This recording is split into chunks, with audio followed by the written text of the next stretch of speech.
इसी के लायक हो।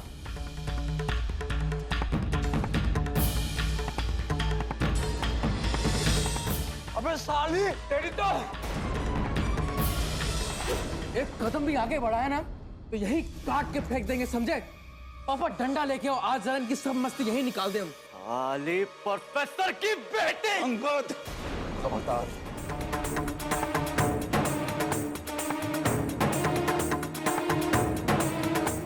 नहीं तो अनर्थ हो जाएगा, कह रहे हैं हम। क्या हो रहा है ये? पकड़ लो सालों को, ले चलो इनको। हैं? चूहे कहीं के, कहीं भी घुसने की जगह चाहिए हैं? चलो आज पूरी रात बिल खुदवाऊंगा तुमसे। चल।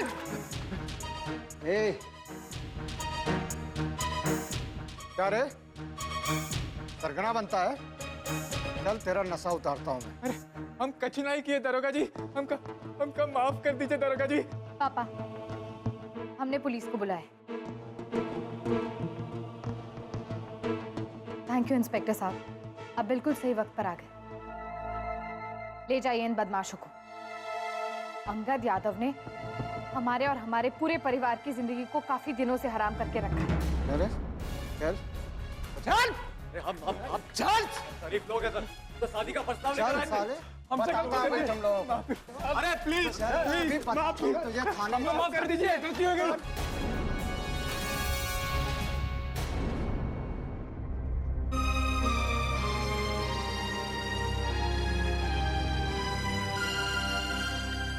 मत रो आरुषि, जब तक तुम्हारी दीदी तुम्हारे साथ है तुम्हें कुछ नहीं हो सकता है। अब फिक्र करने की कोई बात नहीं, सब कुछ ठीक हो जाएगा। प्रतिज्ञा, हमें तुम्हारा फैसला ठीक नहीं लगा। अरे क्या गारंटी है कि वो जेल से छूट कर आएगा और हमें छोड़ देगा? तुम्हें ऐसा नहीं करना चाहिए था। क्यों किया तुमने ऐसा? नहीं नैना जी, आप बेवजह डर रही हैं। आज प्रतिज्ञा ने जो कुछ भी किया है, हमें उस पर गर्व है।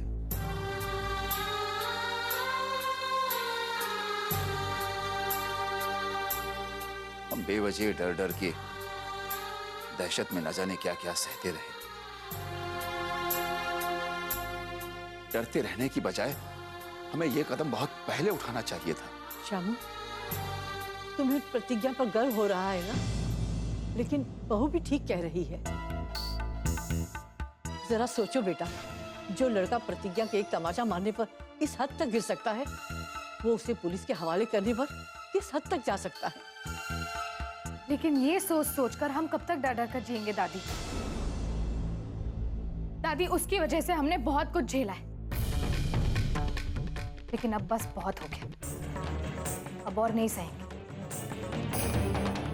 आगे जो होगा वो देखा जाएगा, लेकिन अगर कोई ये सोचता है कि हम कमजोर हैं, तो वो उस बात का फायदा उठा सकता है। इसलिए बेवजह मार दिए जाने से तो बेहतर है कि हम लड़कर मर जाएं।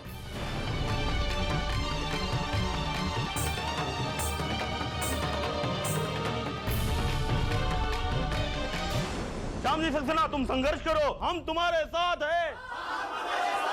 श्याम जी सक्सेना, आप संघर्ष करो, हम तुम्हारे साथ हैं। श्याम जी सक्सेना, आप संघर्ष करो, हम तुम्हारे साथ हैं।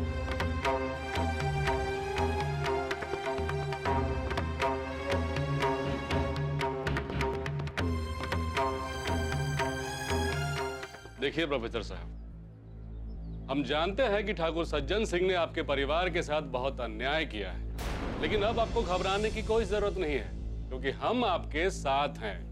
हमारी स्वजाति संघर्ष समिति ने यह फैसला किया है कि हम आपके साथ मिलकर न्याय की लड़ाई लड़ेंगे और सज्जन सिंह के एक एक काले कारनामों का चिट्ठा पूरी दुनिया के सामने खोलेंगे।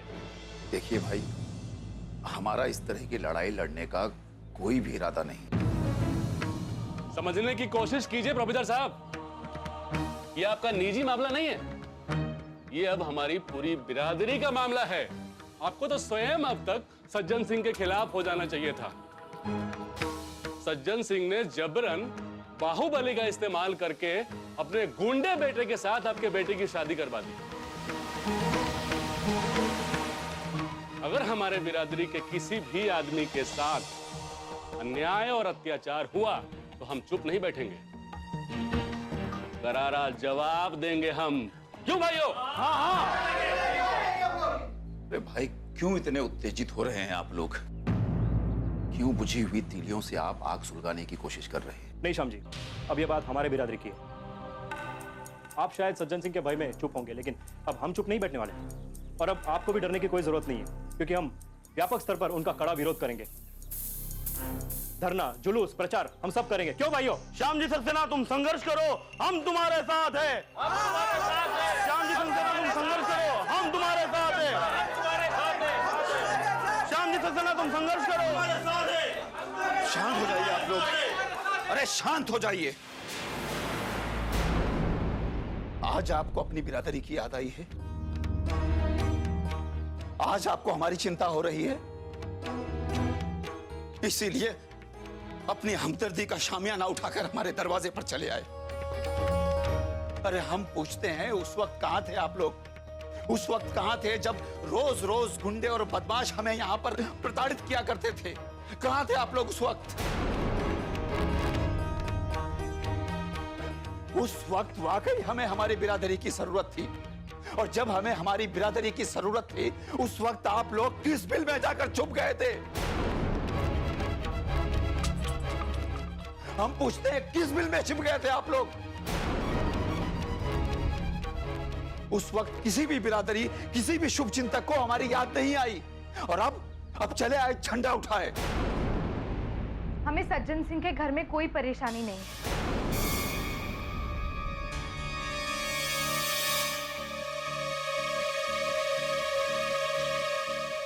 एक मिनट पापा,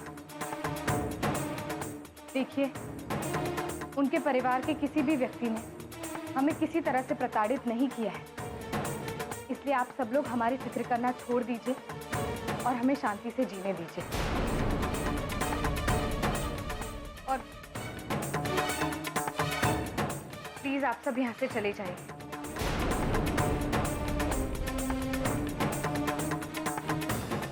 चलिए पापा, अंदर चलिए।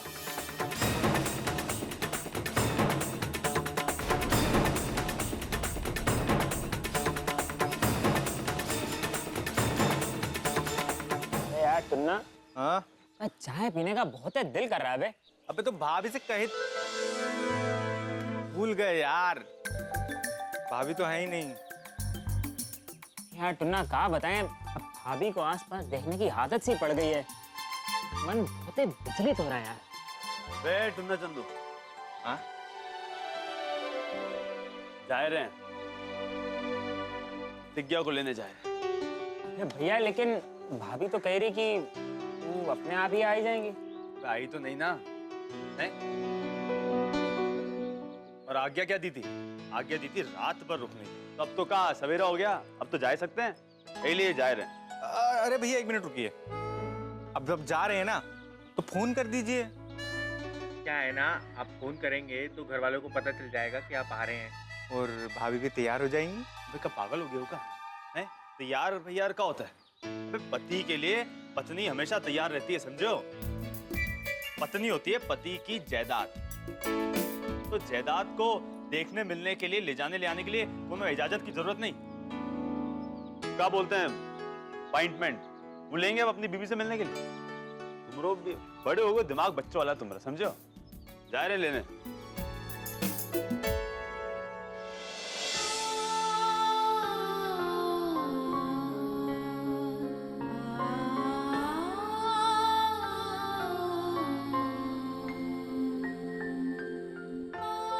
प्रतिज्ञा बेटा, तो हमने खाना लगा दिया है, चलो कुछ खा लो। मम्मी आप जाइए, हम अभी आते हैं।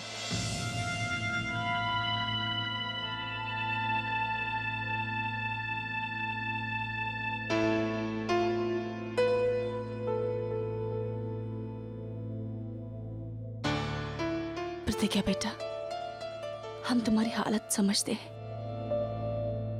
तुम्हारे साथ जो हुआ उसे ना तो हम रोक सकते थे और ना ही उसे रोकना तुम्हारे बस में था। जो कुछ भी हुआ वो किस्मत का खेल था। अब तुम्हें उसी के साथ जीना पड़ेगा। बेटा अब जो कुछ भी है तुम्हारा सच कृष्णा ही है। सच ऐसा भी हो सकता है, ये हमने कभी नहीं सोचा था मम्मी। अब तो हमें ये तक समझ नहीं आ रहा है कि आखिर हम करें तो करें क्या।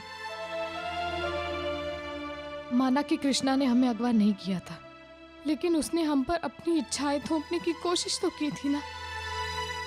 हम पर शादी का दबाव डाला है। सच्चाई जानने के बाद अगर उससे नफरत करना मुश्किल है तो उससे पसंद करना भी तो उतना ही मुश्किल है ना मम्मी। मम्मी, हमारी जिंदगी में आज तक जो कुछ भी हुआ है वो हमारे सबसे बुरे सपने से भी ज्यादा बुरा था। और अब हमारी जिंदगी की सच्चाई ही हमारे लिए एक बहुत बड़ी उलझन होती जा रही। मम्मी, अब तक तो कम से कम हम नफरत के सहारे जी रहे थे, अब तो वो भी नहीं रही और ना ही हम उससे प्यार कर सकते।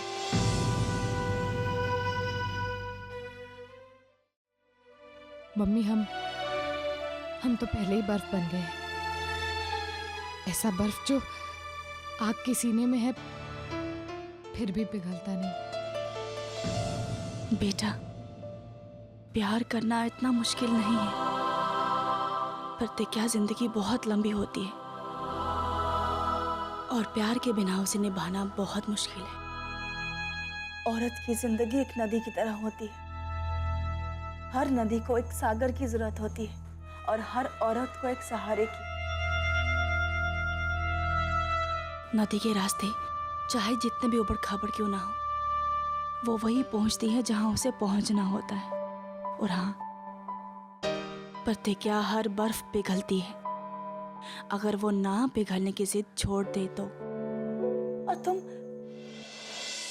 हमारी बेटी होकर हिम्मत हार रही हो, वो भी इतनी जल्दी।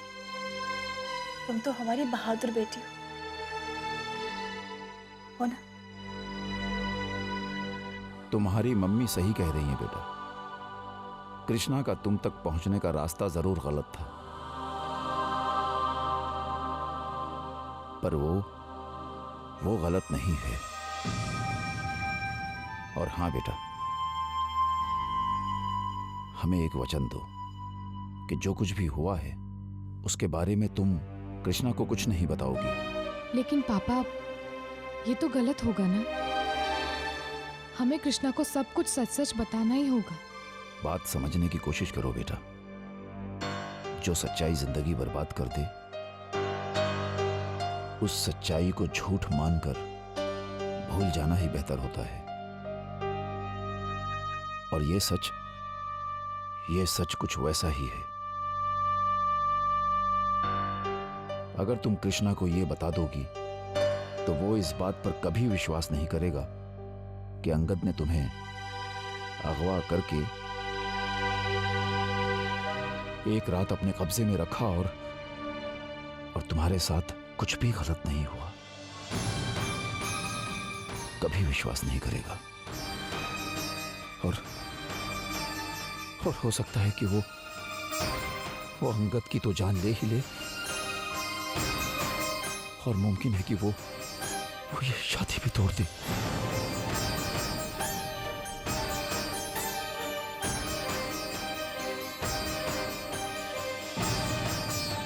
पता नहीं पापा, लेकिन हमें ये ठीक नहीं लग रहा है। बेटा, हमने दुनिया देखी है, इसीलिए तुमसे ये बात कह रहे हैं। हमें वचन दो बेटा।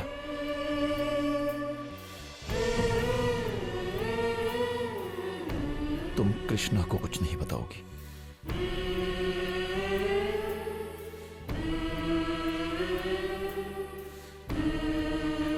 ठीक है पापा।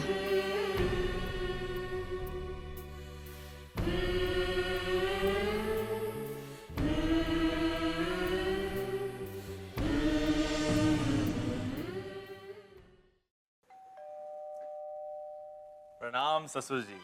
प्रणाम। अरे प्रतिज्ञा को लेने आए। अच्छा। वो कहा है कि प्रतिज्ञा के बगैर मन ही नहीं लगता हमरा। प्रणाम। अब कहाँ है प्रतिज्ञा, कहाँ है? आरुषि, जाओ बेटा प्रतिज्ञा को बुला लाओ। जी पापा। और ससुर जी सब ठीक? अब कोनो परेशानी तो नहीं ना? मतलब वो रात वाला मामला सुलझ गया? हाँ। फिर ठीक है। अरे साले साहब, तुम भी काहे हमारी बहन के साथ लुक्का छिपी खेल रहे हो, बताओ? तू क्या कहते हैं, दिल लगी कर रहे हो? अरे छोड़ो ये सब और जाके लेवा लाओ उसको भी। अरे उसके भी कुछ अरमान हैं। अब हमको देख लो और हमसे सीख लो। तुम्हारी बहन को पलकों पे बिठाए के रखते हैं। एक बात बताओ, तुम्हारा का मन नहीं करता अपनी बीवी के साथ रहने? बोलो। अरे नहीं कृष्णा, ऐसी कोई बात नहीं है। दरअसल ऑफिस के कुछ काम में ऐसे उलझे हुए थे कि जा नहीं पाए। अरे साले साहब, ऑफिस छोड़ो और हेड ऑफिस संभालो, समझो? तो ये कह रहे हैं कि लियो आ गई। अरे अब का चले का अब भी कुछ रहता है, बताओ? अरे अब तो खुश हो ना, निकाल ली मन की भड़ास पूरी, अच्छे से बिता लिया समय, या और कुछ चाहती हो बता दो। देखो हम तो अपना पति धर्म पूरा कर रहे हैं। अब तुम भी अपना पत्नी धर्म पूरा करो और हमारे साथ चलो, जल्दी विदा लो। वो कहा है कि भाई कभी भरोसा थोड़ी है, अभी मन बदल जाएगा, तो चलो।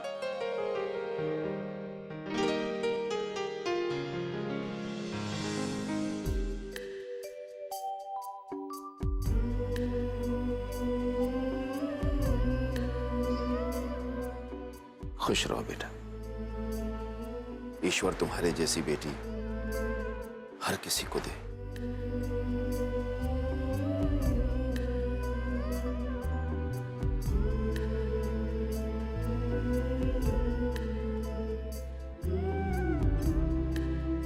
खुश रहो बेटा, सदा सुहागन रहो।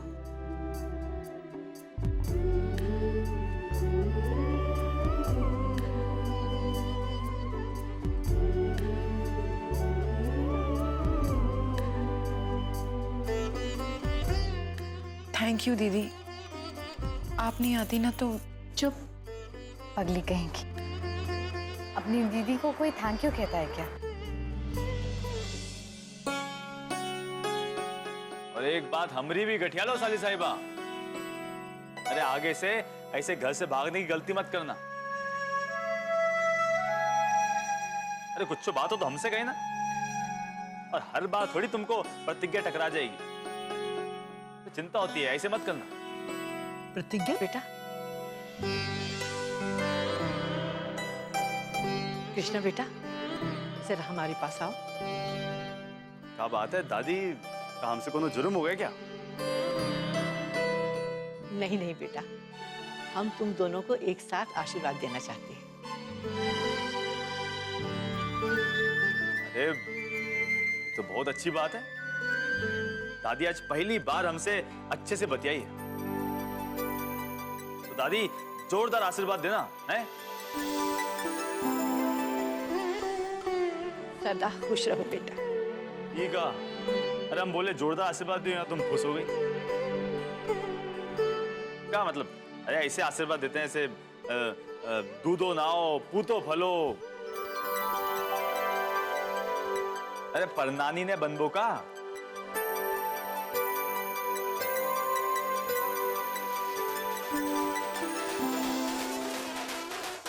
ठीक है।